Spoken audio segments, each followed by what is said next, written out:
Boa noite, estamos entrando aqui no ar pela Rede Bandeirantes Televisão, canal 7, NET, canal 21, NET HD, canal 507 e ainda pelo YouTube, o nosso Deles e Delas, 29 anos no ar.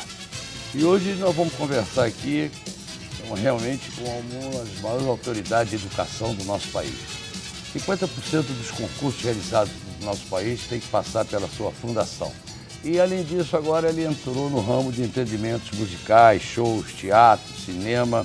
Realmente está fazendo uma revolução geral, né, no mercado de entretenimento. Conosco hoje aqui, com o nosso maior prazer em recebê-lo, o nosso querido amigo, nosso professor Carlos Alberto Serpa, presidente da Fundação Seixas Gran Rio. Boa noite, professor. Boa noite, Lelé. Tudo bem? Tudo bem? Tudo bem. Prazer enorme estar aqui com vocês. O prazer é todo nosso e a nossa querida aí, Liliana Rodrigues. Você viu os cabelos dela hoje? Ah, linda.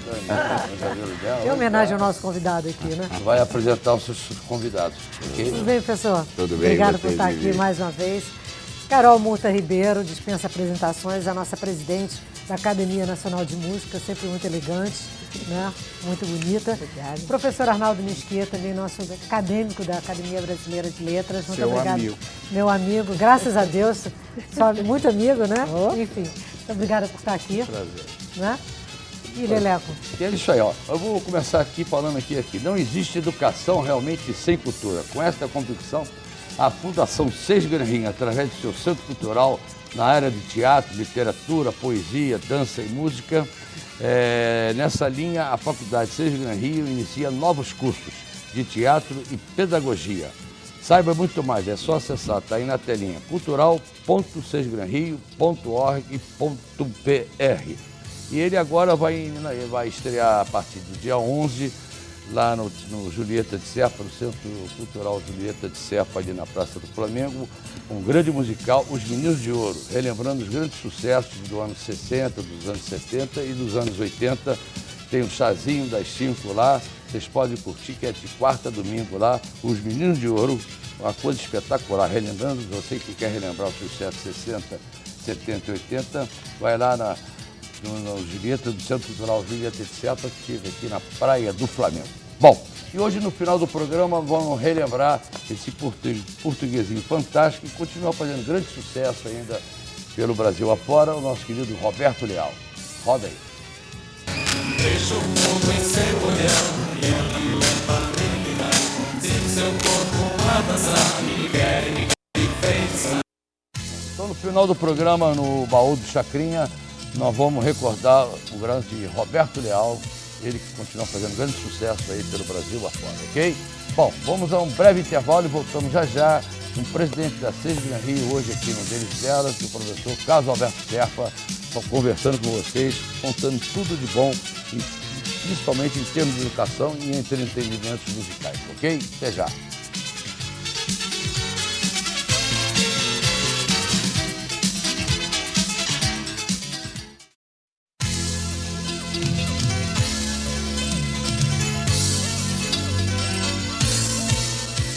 Voltamos com o nosso Deles e Delas desta noite, conversando com o professor Carlos Alberto Serpa. O professor Carlos Alberto Serpa tem tantos títulos, tantas atividades, que é difícil, né?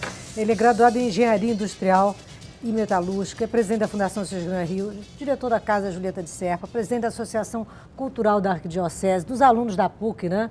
Enfim, é tanta coisa. Agora, eu queria saber, professor, sempre tive essa curiosidade, nunca lhe perguntei, apesar de já ter lhe entrevistado algumas vezes. Como é que o senhor migrou, já faz muito tempo, é verdade, da engenharia para a educação? Porque é o oposto da água para o vinho, né?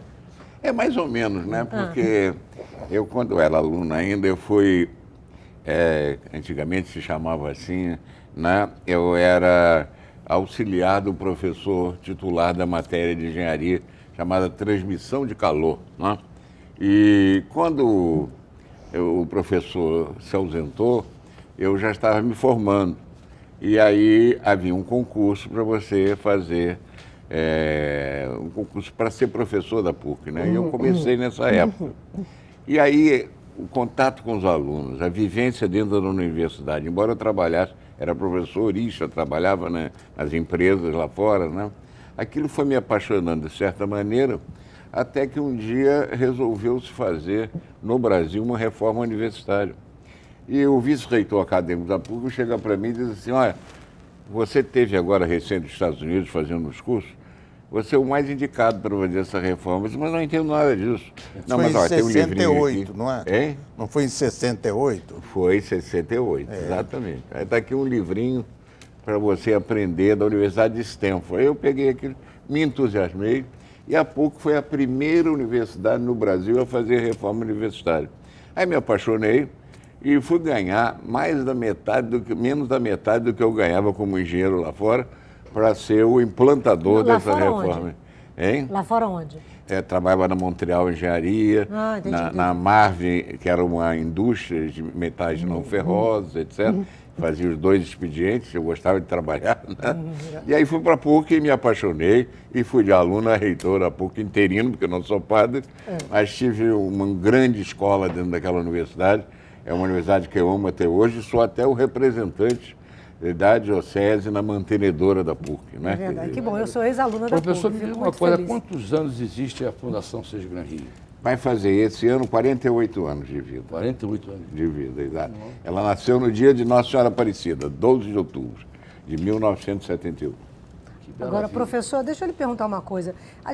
Eu fiz um ligeiro levantamento sobre a situação do ensino no Brasil e segundo o IBGE, nós temos 11,8 milhões de analfabetos ainda no Brasil, que isso representa 7,2% da população. Como é que se explica? O senhor ainda acha, vislumbrando os governos que o senhor já viveu, a experiência de vida que o senhor tem mais de quase 50 anos, né, de educação, o senhor acha que a gente ainda tem alguma chance, nós temos esperança? Com certeza. De entrar num rumo e de acabar com esses números horríveis? Na verdade, os números são horríveis, sim, mas já foram piores. Claro, né? com certeza. E o que nós precisamos é ter um norte para as políticas públicas de educação no Brasil. Né? Nós não podemos ficar saltitando aqui e ali, fazendo um projetinho aqui. Tem que ter uma coerência e tem que ter uma permanência de ação. As políticas públicas no Brasil, muda governo, mudam as políticas. Não pode ser assim. Você tem que estar uma sequenciada nesses projetos. Se eu fosse ministro da Educação, o que o senhor faria? Ah, mas tanta coisa para falar. Aí é muita difícil. coisa. Quem foi provocado para ser ministro foi o Serpa, né? Não fui eu. Eu ia perguntar isso agora, tá vendo? Pois Já ia é, mas perguntar olha isso. só, a Liliane falou de 14 milhões de analfabetos.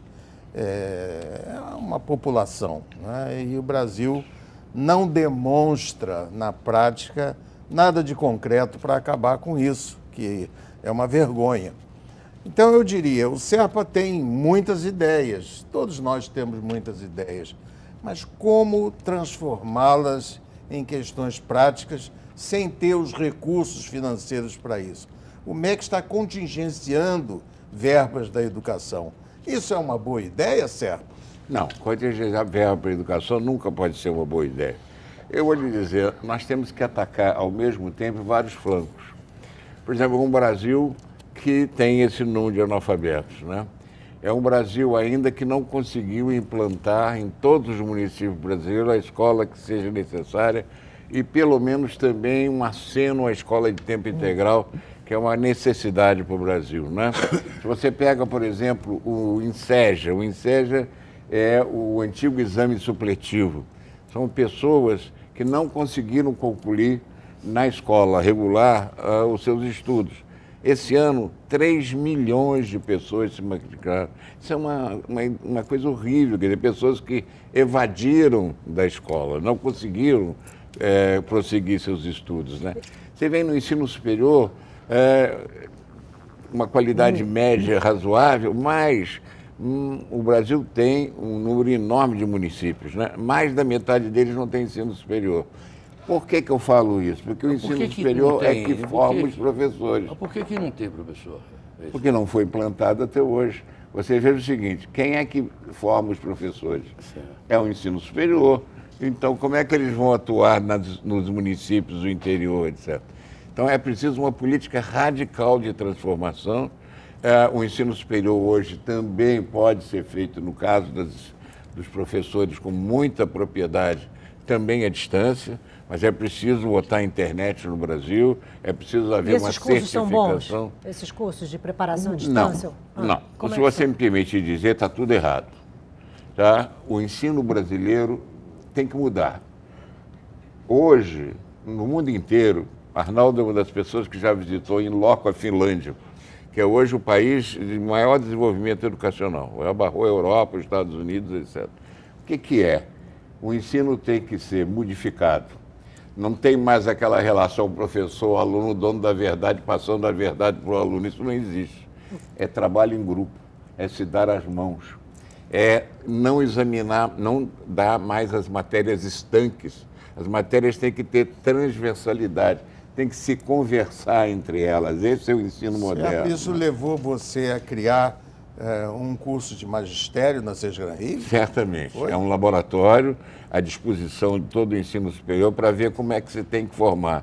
Incluir a ciência, a tecnologia, a inovação, o empreendedorismo. Você sabe, Arnaldo, o Arnaldo preside o CIEE no Rio de Janeiro. As profissões que hoje existem não vão existir daqui a 10, 15 anos. Nós temos que colocar as pessoas preparadas para ser empreendedores. Agora, o certo, eu fiquei a par também de uma pesquisa que foi realizada mostrando que o futuro é a educação à distância. Não é mais a educação presencial, que em 23, mais ou menos, isso já seria mais ou menos presente.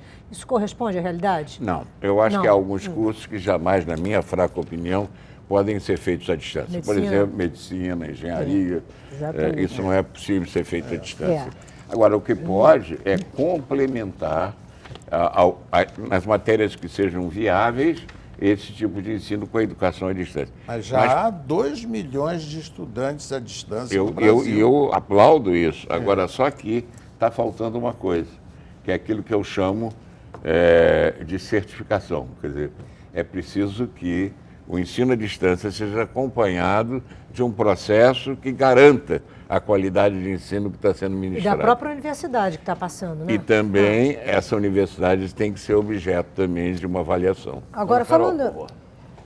Bom, vamos falar agora um pouco da Fundação Sesgran Rio. Eu sei que você tem lá um projeto social muito importante, chamado Apostando no Futuro. E ele trabalha com 4 comunidades do entorno. Isso está dando resultado? Magnífico. Olha, nós estamos há 19 anos fazendo esse projeto, né? São os morros ali, né? Você imagina, o projeto é multifacetado, educação, cultura, saúde, ambiência social, preparação para o trabalho, tudo isso, etc. Sabe como está acontecendo? Só para dar 2 ou 3 exemplos. Muitos meninos formados em medicina que começaram o projeto conosco lá. Coisa difícil, sonho de muita gente de classe alta, né? Quer dizer, pessoas que estão se dedicando à engenharia, principalmente a engenharia de meio ambiente. Eu não sei se porque eles vivem ali naquela região de morros, etc. Há uma tendência de querer colaborar com a sociedade na solução dos problemas que lá existem. Então é tão bonito você ajudar essas pessoas a crescerem, né? O projeto é gracioso, não custa nada a nenhuma das famílias, né? Começamos com os meninos e meninas, depois com as mães, depois com os pais e agora estamos com os idosos, que também, muitos deles estão começando a ser alfabetizados agora. Qual é o papel da professora Terezinha Saraiva nesse processo? É um papel maravilhoso. A Terezinha Saraiva, que é uma das grandes educadoras desse país, Com né? certeza. Ela passou confessadamente dos 90 anos, mas parece uma garota. Ela está coordenando esse projeto desde o início. Foi o filho dela, que infelizmente muito cedo faleceu, que criou esse projeto junto comigo. E ela hoje dedica a sua vida a esse projeto e o conduz maravilhosamente bem. Professor, quais foram as principais razões que levaram a Fundação Sesgran Rio a criar a Faculdade Sesgran Rio? Qual foi a intenção? Exatamente isso. A gente, como faz avaliação de qualidade de todos os níveis de ensino, essa avaliação só tem sentido se formos corrigir as imperfeições encontradas, né? Mas há uma resistência forte a modificar o que está estabelecido. Então, a ideia que a gente teve, já que ninguém aceita muito as ponderações que a gente faz, vamos fazer nós mesmos. Então, a gente criou uma faculdade, né? Que não quer ser melhor do que ninguém, mas quer ser um laboratório aberto a todo mundo. Quantos cursos tem lá? Já estamos com 5 cursos já, né? Começamos com avaliação em RH, que são as nossas expertises, né? E hoje também tem o curso de teatro, o curso de pedagogia, que é esse o mais importante, ao meu ver, pelas inovações que está trazendo para o ensino formativo dos professores, e o curso de teatro com teatro musical, que é o único do Brasil, né? Entendeu? Agora, o professor, Ele eu tinha uma fez lá curiosidade. na Fundação Sesc Gran Rio, um dos teatros mais modernos que temos aqui no estado do Rio de Janeiro, que é o Teatro Sesc Gran Rio. Que é utilizado para os nossos alunos. Mas eu se tinha uma apresentarem curiosidade. também, além das peças já de pessoal formado. Né? Antes de encerrar a questão do ensino superior, eu queria só voltar a uma questão. Assim, se a gente fizer uma comparação entre o ensino superior no Brasil e fora do Brasil, a gente está em nível de competição, pelo menos? Em algumas universidades, sim. Algumas universidades, por exemplo, me orgulho muito disso, a PUC do Rio de Janeiro é considerada a terceira melhor universidade do Brasil, atrás apenas da Universidade de São Paulo e da Unicamp, todas de São Paulo. Né? E algumas universidades privadas também estão tendo sucesso.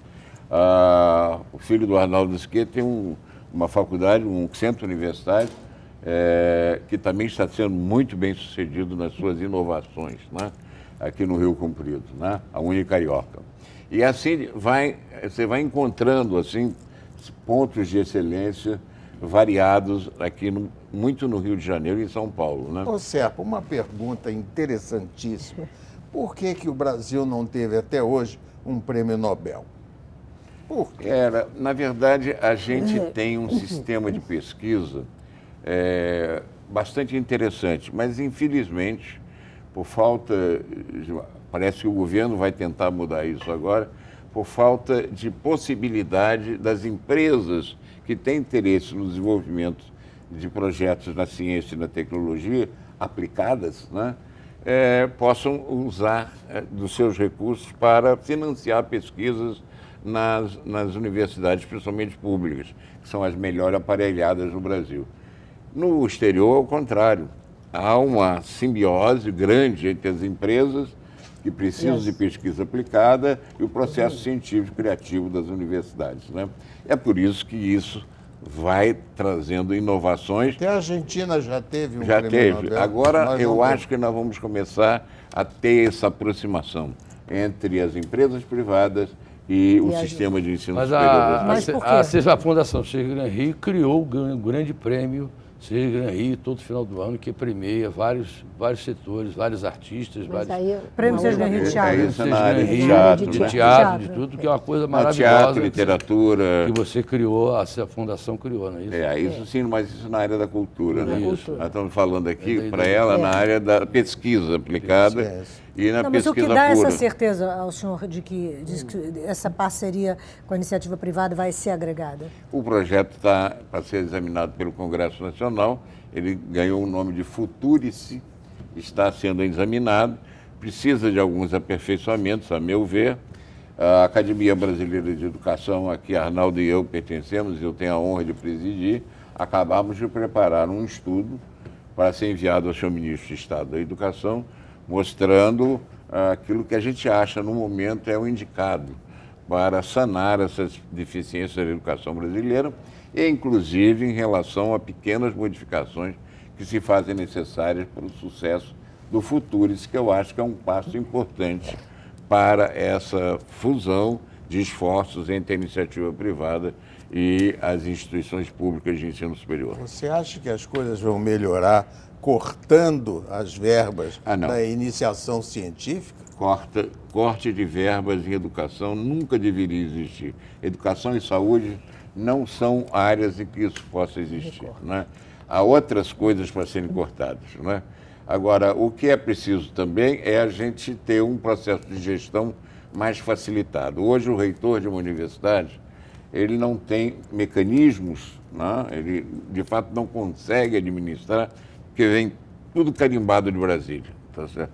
Então, ele não tem como passar um dinheiro daqui para lá, fazer uma coisa mais importante. Não tem flexibilidade alguma. Não tem flexibilidade. Nenhuma flexibilidade. Ele não tem poder da caneta. Isso também está em vias de ser sugerido para mudar, né? Bom, a banha de porco em lata voltou. Está aqui, ó, a latinha aqui. Banha de porco em lata voltou. O nome dela realmente é Pig Leve, 100% pura e sem conservantes. 100% pura e sem conservantes. Quem está trazendo a banha de lá tem pouco, de volta à mesa do brasileiro, é as Casas da Banha. Quem não se lembra das Casas da Banha, e muito mais você da família Veloso. Mas não deixe de comprar. Banha de porco em lata é a grande sensação do momento aí. Vamos relembrar os porquinhos da Casa da Banha aí. Roda aí, André, por favor.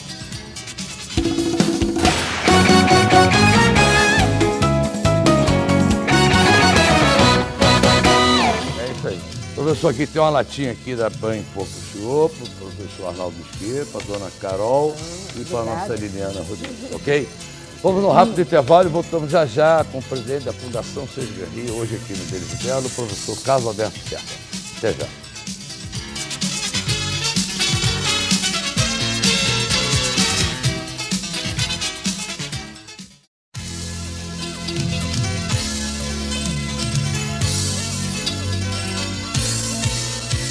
Voltamos aqui com o nosso Deles Delas dessa noite, começando com o presidente da Fundação Sesgar Rio, o professor Carlos Alberto Serpa.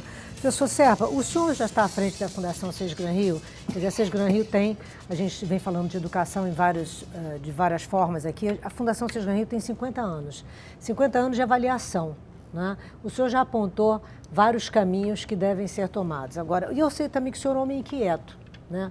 O senhor é um homem que tem tendência a múltiplas atividades. Assim, o que o senhor mudaria hoje nessas avaliações? O senhor tem algum projeto para frente para a Fundação Sesgar Rio? Além das universidades, enfim, dos cursos da faculdade? É preciso entender primeiro que a Sesgar Rio é um projeto bem sucedido de parceria entre as universidades públicas e privadas do Rio de Janeiro. As instituidoras da Fundação Sesgar Rio são as universidades públicas e privadas do Rio de Janeiro. Então, esse dar as mãos, que eu sempre defendo como uma política importante para o Brasil de hoje, aconteceu há quase 50 anos atrás, quando a gente quis fazer... Vocês foram pioneiros, né? Fomos pioneiros. Uma fundação privada, autônoma e dirigida pelos representantes das universidades, formam um conselho diretor que elege o presidente da Fundação Sesgar Rio. De modo que aquilo que a gente prega hoje para o sistema educacional é uma coisa que deu certo conosco desde o princípio, né? Quer dizer, agora, a Fundação Sesgar Rio, em matéria de avaliação, eu acho que vocês vão levar um susto, né? Mas já passaram por nós, hoje, cerca de 120 milhões de pessoas. Nossa, nesses 50 anos. Imenso. É mais da metade da população brasileira. É imenso. E isso é importante. Por exemplo, esse ano mesmo, nós já avaliamos no ano de 2019, mais do que vamos fazer até o fim do ano, vão passar por nós 14 milhões de pessoas, que corresponde ao INSEJ, ao SAEB, ao Enem, não é? Quer dizer, esses projetos que são de avaliação. Não é? Quer dizer, o que tem que mudar?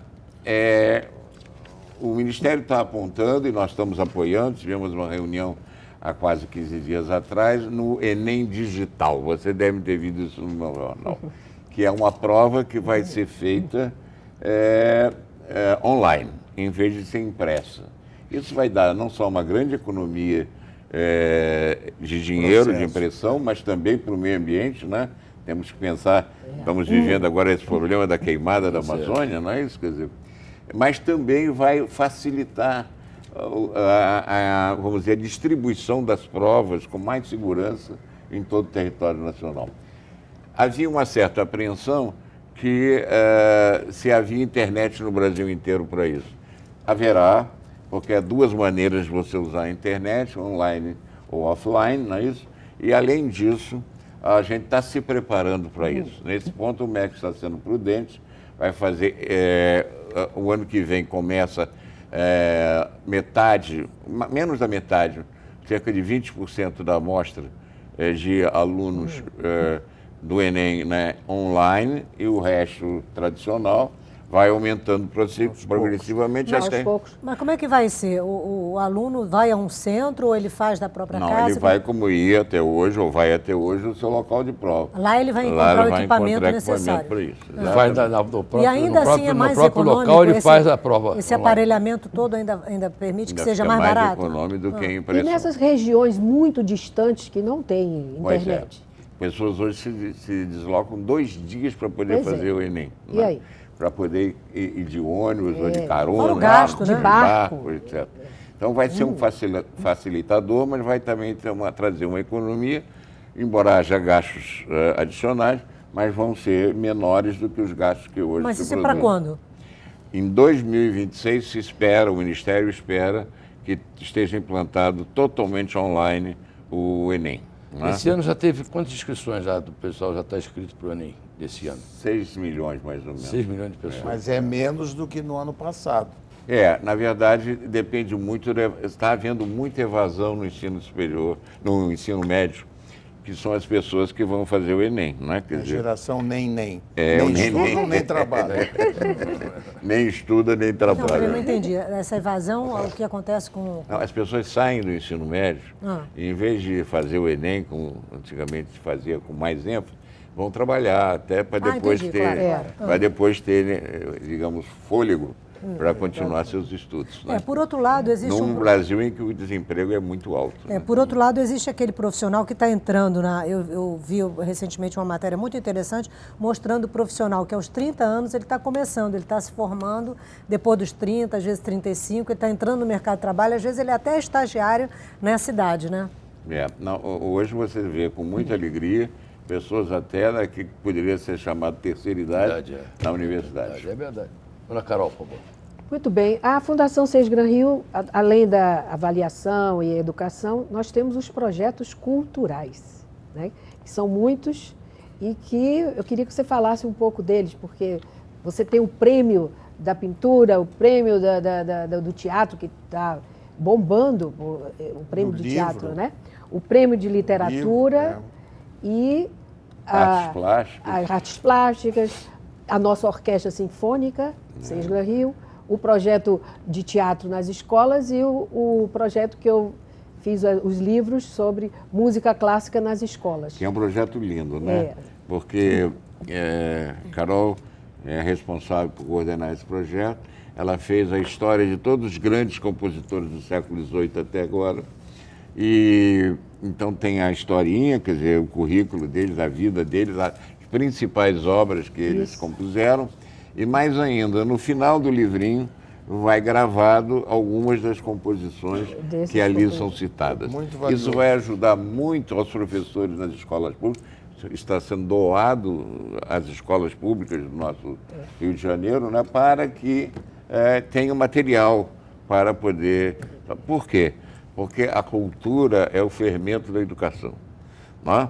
Eu costumo dizer aquela frase célebre, todo mundo já acha que eu sou chato de dizer, mas tem que dizer. Educar é tirar de fora para dentro. Ao contrário de ensinar, que vem... Quando o Brasil criou o seu Ministério da Educação, chamava da instrução pública. Aí tem o prefixo Correios e telégrafo. Tudo junto. Quer dizer, tirar de fora para dentro. Essa é a educação antiga. A moderna é fazer desenvolver cada pessoa. Então, qual é esse fermento que desenvolve as pessoas? Não é só o conhecimento, não, é a cultura. E isso nós provamos fazendo uma avaliação das potencialidades dos alunos que passaram conosco desde 1972. E está comprovado que pessoas de baixíssima renda se desenvolvem academicamente e profissionalmente muito bem no futuro porque tiveram ambiência cultural na sua casa, na sua família, no seu ambiente. Certo, e você promove também o Eduparque, que já treinou 42 mil jovens estudantes de ensino fundamental da Escola Pública do Rio de Janeiro. A ideia é uma coisa linda, com a Seis Gran Rio muito poder bonitos. ajudar o ensino público de várias maneiras para fazer acontecer o de dentro para fora, né? Para que as pessoas sejam educadas em toda a totalidade da expressão educar. Falando nisso, não é só adquirir conhecimentos, não. Falando nisso, professor, tem se comentado muito sobre a questão da leitura, né? Da dificuldade que os jovens hoje têm de ler. A gente tem Mas no foi Brasil... um sucesso terrível a Bienal do pois Livro. é isso que eu ia dizer. A gente tem Agora, bateu sucesso recorde mesmo. público lá em São Exatamente. Paulo, A gente tem a Bienal do Livro lá em Flip, São tem Paulo. a aqui no Rio Bienal. também, Aqui no né? Rio o senhor participa da Ler também, É. né? Que é uma oficina de Isso. leitura. E, enfim, Como é que a gente pode despertar o jovem do século XXI para a leitura, uma vez que ele, definitivamente, a gente vê isso nas estatísticas, nas livrarias fechadas, no modus vivendi e tal, que as pessoas estão abandonando a leitura convencional. Qual é a saída para isso? O senhor já pensou nisso? Se você não tiver a motivação na escola para a leitura, você não vai, com o acesso à tecnologia hoje, isso No aqui, seu né, que no telefone? a gente tem tudo. como inimigo quase da leitura. Você nem precisa comprar o livro, você já tem tudo aqui no telefone. Mas é já. diferente, né? Não, mas o que nós temos que fazer é que a escola não só ela estimule a leitura, mas como ela aplique aquilo que foi aprendido durante a leitura culturalmente. Quer dizer, por isso é que eu digo, sem cultura o processo de ensino-aprendizagem não fica completo. Aí eu aplico, por exemplo, as obras. Agora mesmo, nós estamos formando um grupo de alunos com as obras de Chico Buarque de Holanda, né, falando sobre a invasão holandesa no Brasil, século XVII, Maurício de Nassau, etc. Com um texto publicado, quer dizer, um livro que virou, através do trabalho da César Rio, uma peça de teatro musical. Eu vi. Então é uma maneira de você fazer. Chama-se Calabar. Calabar, exatamente. Mas eu vi, na própria Ler, eu vi alguns textos montados, quer dizer, peças montadas em cima de grandes autores. Mas é claro. Né? Maravilha. Isso realmente Eu acho que hoje, inclusive, eu sinto, embora tenha essa tecnologia atrapalhando, eu sinto uma vontade das pessoas de lerem. Quando você vai a essas feiras e tal, agora mesmo, a Léo acaba de dizer... O Bienal foi A bater o gente recorde de público lá em São Paulo. Um recorde de público. O pessoal está, de certa maneira, A criançada, querendo e principalmente voltar. o Tem ânsia jovem. de E o ler, jovem. entendeu? O pessoal E os jovens jovem lá também. participando lá. Não é verdade? Nada melhor do que um livro na mão, né? Ah, eu acho. mas é um prefiro, hábito que infelizmente está prefiro. mudando, né? Você lê como você lê no tablet, você lê no celular, né? É outra forma de leitura. Bom, E teve várias livrarias que andaram fechando aqui no Rio de Janeiro. Né? Teve poucas livrarias que fecharam aqui no Rio de Janeiro, mas mesmo assim foi uma surpresa muito grande a Bienal bater esse recorde de público lá em São Paulo. Bom, enquanto as coisas estão erradas, a gente está aqui para criticar. Quando estão certas, a gente está aqui tem obrigação para falar bem. A segurança no nosso estado, por exemplo, já dá para sentir que está começando realmente a melhorar. É isso que é muito bom. Resultados que só confirmam o sentimento e o número de homicídios dolosos e o menor em quase 30 anos, hein? Está melhorando mesmo, hein? As coisas estão melhorando. Sem falar das mais de 5.000 armas que já foram apreendidas. E a maior apreensão de droga da história não tem moleza para bandido, não. Até o número de veículos roubados tem caindo muito. E o combate à corrupção, à lavagem de dinheiro, e o dinheiro que ainda ganhou do departamento próprio, Claro que a gente sabe que tem muita coisa realmente ainda para melhorar, e tem muito jogo para virar. Mas enquanto o governo do estado do Rio trabalha sério, a gente sente a diferença e acredita que as coisas podem melhorar ainda mais. Realmente acredite e venha com o governo do estado do Rio de Janeiro.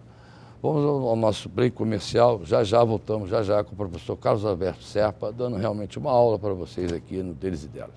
Até já.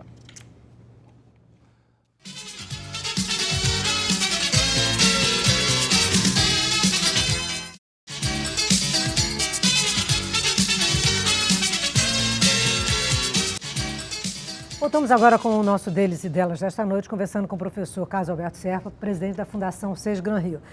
Temos Festival de Cultura, daqui a pouco a gente vai falar, mas vamos falar. Eu queria aprofundar um pouco sobre o prêmio de teatro, né, que a classe artística toda espera. A gente vive um momento muito delicado da cultura. Há muitas discussões do Planalto ao Rio de Janeiro, do Oiapoque ao Chuí, há muita discussão sobre a questão cultural. Queria que o senhor fizesse uma avaliação sobre o estado atual da cultura e falasse um pouco também, aliado a isso, ao prêmio de teatro que o senhor realiza todos os anos. Aproveitando que você está falando em cultura, eu queria dar parabéns ao Adolfo Contra, que essa semana ele foi nomeado secretário de Cultura aqui do município do Rio de Janeiro. Nosso querido Adolfinho Contra. Parabéns, Adolfinho. Pode falar. Olha, eu acho que o teatro é a forma mais importante de cultura no sentido dessa transformação de tirar do dentro para fora. Porque ela é mais completa, ela envolve texto literário, ela envolve música, ela envolve dança, enfim, toda a cenografia, que nada mais é do que a arte plástica, né? Então eu acho que o teatro tem essa beleza, tem um todo, aplicando sempre uma parte da cultura na construção de uma peça. Então, por isso a César Garrinho apoia tanto o teatro. E a melhor forma de apoiar o teatro é fazer um grande Começou prêmio. timidamente, agora já é um prêmio, É um né, prêmio muito esperado. Assim. É o maior Todos. prêmio do É o maior Brasil. prêmio que Dinheiro temos também, o hoje, maior né? prêmio. Dinheiro também, não é? E hoje a classe artística toda comparece ao prêmio, não só para aplaudir os homenageados, aqueles escolhidos pelo nosso Conselho de Cultura, né?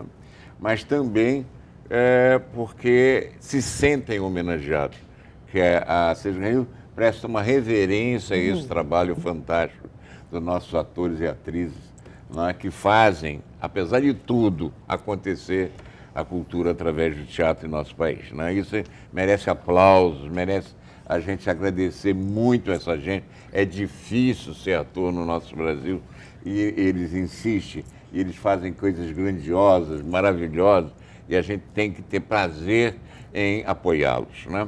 Esse é um lado da questão. O outro lado da questão é que o financiamento para a produção teatral, por exemplo, tem minguado, não é? Quer dizer, a própria Lei Rouanet hoje tem valores muito mais abaixo baixos, né? das grandes produções musicais. Bem mais baixo, antigas. baixo. bem mais Aí o limite presidente também é 1 milhão, questiona né? essas produções. A gente tem que começar não só a aprender a dimensionar de forma menor os espetáculos, mas também tem que, pelo menos, fazer mais espetáculos. Menores, porém, mais O que não é espetáculos. muito fácil, né, professor? O senhor Não que é um é. realizador, o senhor faz desde a Julieta de Serpa, agora vai estrear um novo espetáculo lá, É. até os maiores, é uma coisa difícil fazer com pouco, né? Pois é. O que a gente precisa também é ajustar o interesse do público. Né? Hoje o teatro vive praticamente da terceira idade. Por isso que a gente investe na escola para formar uma plateia para o teatro.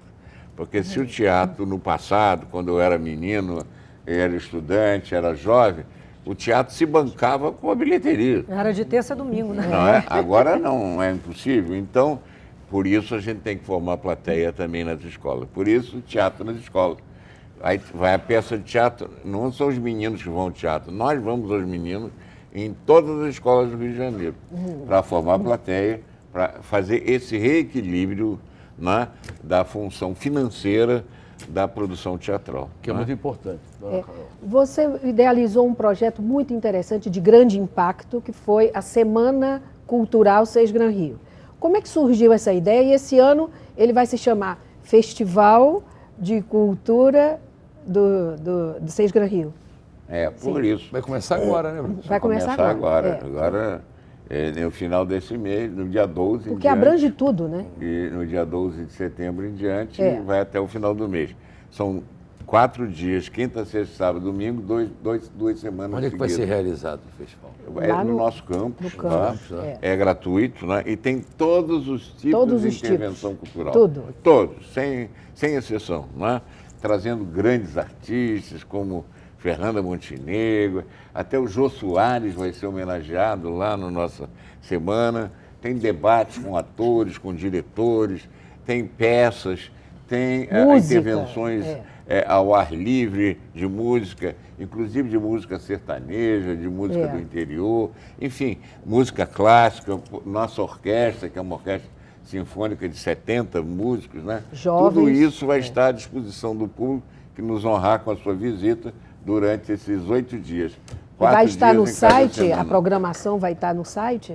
Vai estar no site da Fundação Seix Gran Rio. Né? E o senhor entrou agora na parte cinematográfica também. O senhor lançou, acabou de lançar um filme aí que está fazendo grande sucesso. Eu gostaria que o senhor falasse A gente sobre isso começou também. a fazer também, levar a história brasileira em filme para as escolas. Né? Já fizemos, por exemplo, a história da...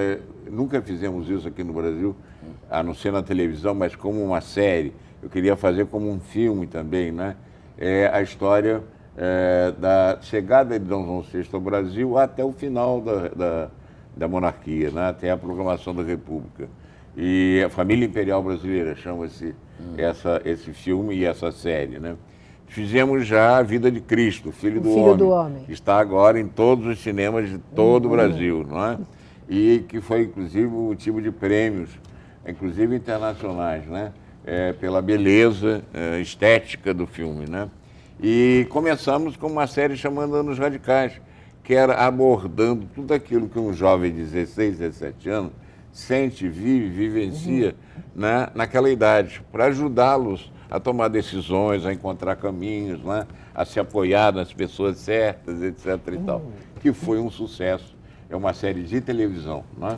E vamos prosseguindo nisso agora, para atender, inclusive, ao desejo lá do nosso Alexandre Machafé, que dirige a nossa parte de cinema. Vamos fazer a vida heróica de São Jorge, que é uma coisa que ativa muito a cultura do brasileiro. São Jorge é um santo de grande devoção popular no Brasil. Mas, professor, depois de tantas realizações que o senhor vem fazendo ao longo desse tempo, ainda falta o que ainda? Se você realizar, não sei, eu acho que falta tanta... O senhor não para, o professor não para. sempre é uma máquina. É uma máquina de fazer. Máquina de criatividade. E essa criatividade. peça Deus que continue me dando o senhor tem alguma saúde, coisa né? ainda em mente ainda para realizar? Ideias eu tenho esses amigos que me ajudam, né?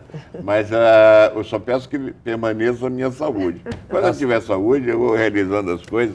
Sempre, o segredo da multiplicidade de ações é você estar com uma boa equipe, você estar bem assessorado, você poder estar aqui e ali através de pessoas que comungam com você das suas ideias e que não poupam esforços para realizá-las, né? Esse é o segredo. Né? Vestir a camisa, né? É verdade. O segredo também claro que tudo tem a ver com o talento, né? Mas um dia a gente ainda vai ter uma situação melhor para as pessoas que já passaram dos 60 anos, né? Porque, graças a Deus, você está à frente de uma entidade muito Não bem. é o seu caso.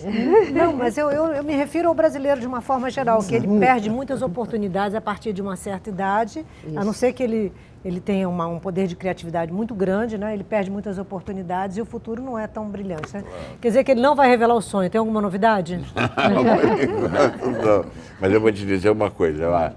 Tem uma coisa que se chama a idade física, né? Eu tenho 77 anos confessados aqui agora, né?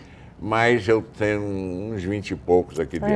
Eu também tenho uns 15. Você tem que ter aqui a juventude necessária para a realização dos sonhos da gente. É a história do E agora, vinho. só Quanto para mais velho, melhor. sonho a gente não Isso. revela, sonho a gente realiza. Tá. Professor, é a história do vinho. Quanto mais velho, melhor. Melhor, entendeu? Professor. Só para saber, Serpa, agora em novembro vem aí o Enem. Depois de muito noticiário em torno do Enem, a favor, contra e tal, o público que vai fazer o concurso pode ter certeza de que tudo vai correr bem? Sim, não tem problema nenhum. A nossa estratégia está montada, né? A estrutura organizacional do exame já foi testada esse ano em vários momentos. A gente vai fazendo avaliações constantes dos processos. O processo está em andamento, não acontece só em novembro. Ele vem sendo realizado ao longo, senão não dá tempo de realizá-lo. Né? E tudo leva a crer, tenho absoluta convicção nesse sentido, que não vamos ter problema nenhum no Enem de 2019, graças a Deus. Eu queria que o senhor falasse sobre o ENAD. Sim. O ENAD é um processo de avaliação da qualidade do ensino superior. Né? Certo. Na verdade, eu creio que o ENAD é uma prova, né? Mas que não se esgota na prova a avaliação das instituições. Há um processo que o MEC conduz de avaliação das instituições. Pesquisas da educação superior, né? Certo. Pesquisas, a relação ensino-aluno, a produtividade de produzir papers científicos dos professores, na relação de emprego entre professores de tempo integral, tempo parcial, etc. Tudo isso forma um quadro comparativo em que o ENAD é apenas um indicador dos alunos que estão saindo da escola. Mas como não é obrigatório, ele não está, na verdade, avaliando alunos, está avaliando aqueles que querem. O ENAD é para quem quer. Só que há um pedacinho que, por isso que muita gente quer. É porque se você não fizer o ENAD, você não pega seu diploma. Então, as pessoas vão fazer. São obrigados. Mas eles podem, por exemplo, chegar na prova e não responder nada. A presença é obrigatória. Isso desqualifica um pouco o resultado do exame. Claro. Isso podia explicar o que é o SAEB? SAEB? SAEB. O SAEB é o Sistema de Avaliação da Educação Básica. Né? Certo. Você avalia a alfabetização, depois você avalia o ensino fundamental em 2 momentos e o ensino médio. É isso aí. Pô, que aula que nós estamos tendo aqui E hoje temos que aqui no compilar deserto. tudo Pena isso. que nós temos um tempo para cumprir, mas infelizmente, pô, entendeu? Mas você que está em casa, pô, realmente teve uma aula gratuita aqui com a autoridade, uma maior autoridade de educação do nosso país, que é o professor Carlos Alberto Serpa. Vamos ao último bloco comercial e voltamos aqui com as considerações finais do professor Serpa, presidente da SES Gran Rio. Até já.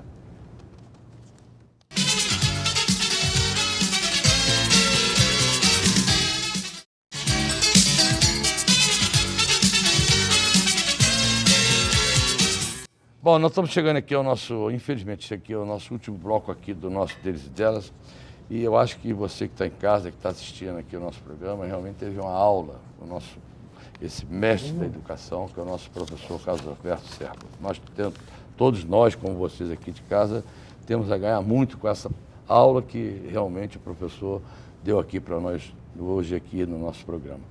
E o senhor tem aí 30 segundos para mandar uma mensagem a todos os nossos telespectadores, professor. E eu vou agradecer mais uma vez a sua presença aqui no programa. Eu que agradeço a oportunidade de estar aqui com vocês e a sua bondade de me dizer, a maior autoridade da educação, quem sou eu para isso, mas eu sou talvez uma pessoa que aglutina gente que entende de educação ao meu redor para juntos trabalhar. O grande fenômeno do final desse século XX e início do século XXI, ninguém faz nada importante sozinho. Tem que se dar as mãos, né? E é por isso que a gente está querendo dar a última notícia, Leleco, se Pode me dar. permite. Nós somos hoje, pela organização OCDE Mundial, a única instituição no Brasil credenciada a fazer o PISA for Schools. O que é isso? É a avaliação das escolas do Brasil para comparar com as escolas dos 78 países que integram a OCDE, né?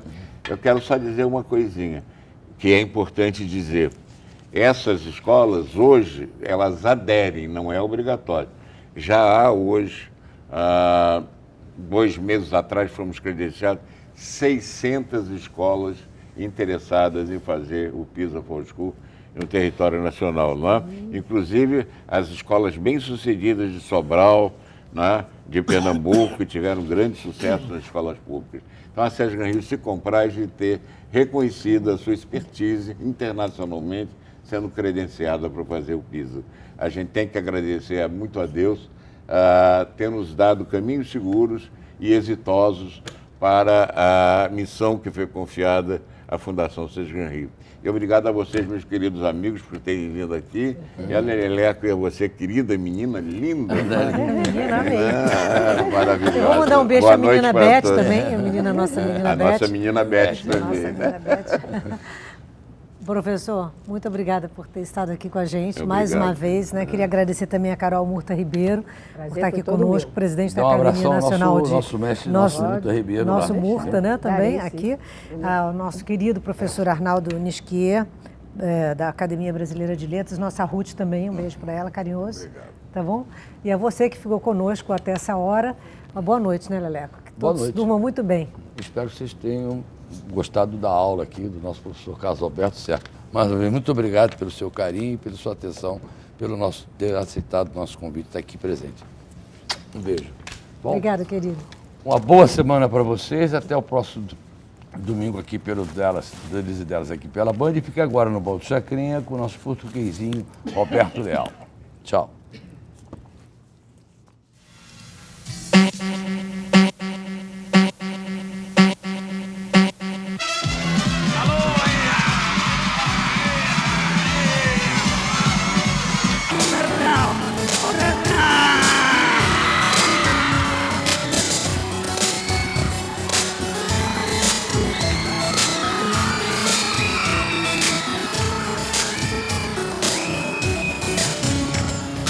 Deixa o fogo em seu olhar e ele leva a brilhar. Sinta seu corpo a dançar. Me quer enfeitiçar.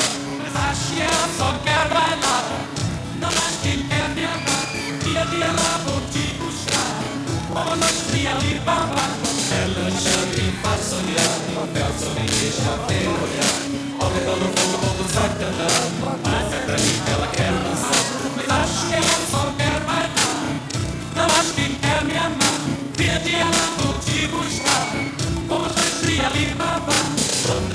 quiser terminar, sei que vai embora e vai me deixar. E todas as noites vou rodar e cada vez eu procurar. Será que ela me quer?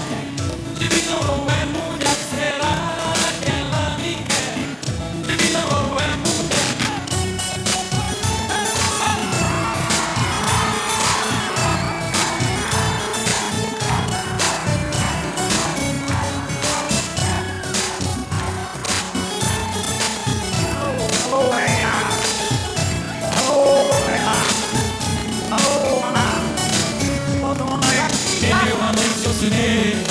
Deixou um deserto no meu coração.